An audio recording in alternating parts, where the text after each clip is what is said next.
हालानी मां ख़बर ॾींदा हलो त तालीम इंसान जी टी अख आहे। सुठी तालीम सुठे मुआशरे खे जन्म ॾींदी आहे। अहिड़नि ख्यालनि जो इज़हार आइडियल पब्लिक स्कूल जे एडमिनिस्ट्रेटर इमरान अली मेमून स्कूल में शागिर्दनि जे वालिदैन खे पैगाम ॾींदे चयो त हिन मुस्तक़बिल जे मेमारनि खे वालिदैन खे घुर्जे त पाण खे बुखियो रखी बि तालीम ॾियारणु घुर्जे। हिननि वधीक मीडिया सां ॻाल्हाईंदे चयो त पब्लिक स्कूल हालानी तमामु बहितरीन स्कूल आहे ऐं माशाल्लाह इन्हनि जी जेका इंतिज़ामिया उहा बि माशाल्लाह बहितरीन आहे ऐं जेका तालीम हिन वक़्तु मां ॾिसां थो हली रही आहे उहा तमामु बहितरीन हली रही आहे, छाकाणि त इंग्लिश मैथ सभिनी सब्जेक्टनि सां गॾो गॾु दीनी तालीम बि हिन स्कूल में ॾिनी वञे थी।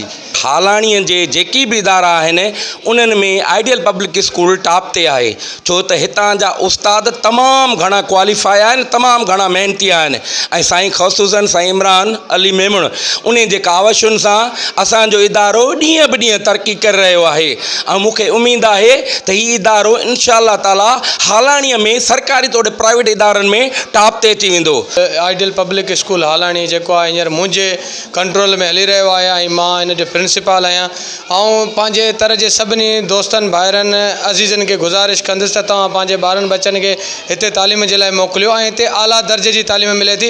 हाईली क्वालिफाइड टीचर मूं वटि हिते आहिनि जेके मशहूरु ऐं एक्सपीरियंस वारा आहिनि, उन्हनि खे वॾो एक्सपीरियंस आहे, 25-30 साल जो एक्सपीरियंस आहे ऐं सभु हाईली क्वालिफाइड टीचर आहिनि ऐं हिते वॾी महिनत थी थिए, हर हिकु ॿार खे प्रॉपर तरीक़े सां टाइम ॾिनो थो वञे।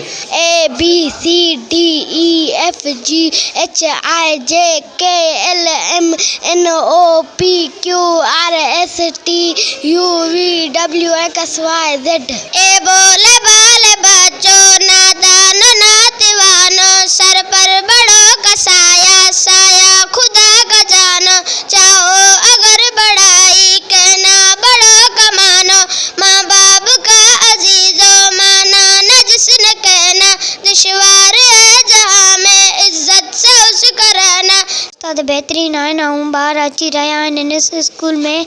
हिते पढ़ूं था पिया आइडियल पब्लिक स्कूल हालाणी हिते बहितरीन पढ़ाई थी हले पई, उस्ताद हर को दर्जो हले थो पियो, हिते उस्ताद बेहतरीन उस्ताद आहिनि ऐं ॿिया ॿार अची रहिया आहिनि हिते।